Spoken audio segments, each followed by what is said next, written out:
ಬರ್ತಕ್ಕಂಥ ಕೆಲಸ ಮಾಡ್ತೇನೆ. ಮಾಜಿ ಪ್ರಧಾನಮಂತ್ರಿಗಳಾಗಿರ್ತಕ್ಕಂಥ ಹಿರಿಯರಾಗಿರ್ತಕ್ಕಂಥ ಮಾನ್ಯ ಶ್ರೀ ಎಚ್ ಡಿ ದೇವೇಗೌಡಜಿಯವರು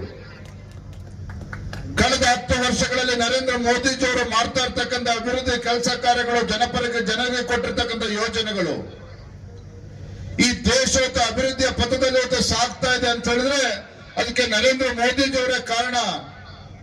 ಇವತ್ತು ಭಾರತ ಸುರಕ್ಷಿತವಾಗಿದೆ ಅಂತ ಹೇಳಿದ್ರೆ ಅದಕ್ಕೆ ನರೇಂದ್ರ ಮೋದಿಜಿಯವರು ಪ್ರಧಾನಮಂತ್ರಿಗಳು ಕಾರಣ. ಹಾಗಾಗಿ ಅಂತ ಒಬ್ಬ ಪುಣ್ಯಾತ್ಮ ನರೇಂದ್ರ ಮೋದಿಜಿಯವರು ಮತ್ತೊಮ್ಮೆ ದೇಶದ ಪ್ರಧಾನಮಂತ್ರಿ ಆಗಬೇಕು. ಹಾಗಾಗಿ ಕರ್ನಾಟಕ ರಾಜ್ಯದಲ್ಲಿ ಜೆಡಿಎಸ್ ಪಕ್ಷ, ಭಾರತೀಯ ಜನತಾ ಪಾರ್ಟಿ ಒಟ್ಟಿಗೆ ಹೋಗ್ಬೇಕು ಅಂತ ಹೇಳಿ ಹಿರಿಯರಾಗಿರ್ತಕ್ಕಂಥ ಮಾನ್ಯ ಶ್ರೀ ಎಚ್ ಡಿ ದೇವೇಗೌಡಜಿಯವರು ತೀರ್ಮಾನ ಮಾಡಿರ್ತಕ್ಕಂಥದ್ದು. ಬಂದವಳೆ ನಿನ್ನೆ ಪ್ರಧಾನಮಂತ್ರಿಗಳು ಮೈಸೂರಿಗೆ ಬಂದಿದ್ರು.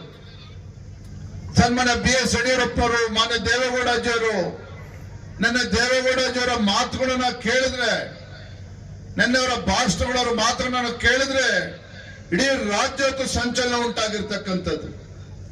92 ವಯಸ್ಸಿನಲ್ಲೂ ಸಹ ಅವರು ದೇಶದ ಬಗ್ಗೆ ಇಟ್ಟಿರ್ತಕ್ಕಂಥ ಒಂದು ಕಳಕಳಿ, ಈ ರಾಜ್ಯದಲ್ಲಿರ್ತಕ್ಕಂಥ ರೈತರ ಬಗ್ಗೆ ಇಟ್ಕೊಂಡಿರ್ತಕ್ಕಂಥ ಒಂದು ಕಾಳಜಿ, ನರೇಂದ್ರ ಮೋದಿಜಿಯವರ ಬಗ್ಗೆ ಇಟ್ಟಿರ್ತಕ್ಕಂಥ ಒಂದು ವಿಶ್ವಾಸ ನಿನ್ನೆ ಮಾಜಿ ಪ್ರಧಾನಮಂತ್ರಿ ದೇವೇಗೌಡಜಿಯವರ ಮಾತನ್ನು ಎಲ್ಲರೂ ಕೂಡ ಗಮನಿಸ್ತಾ ಇದ್ವಿ.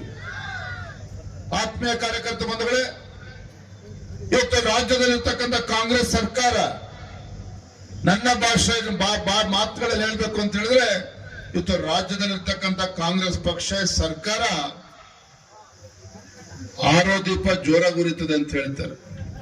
ಆರೋ ದೀಪ ಜೋರಾಗಿ ಉರಿತದೆ.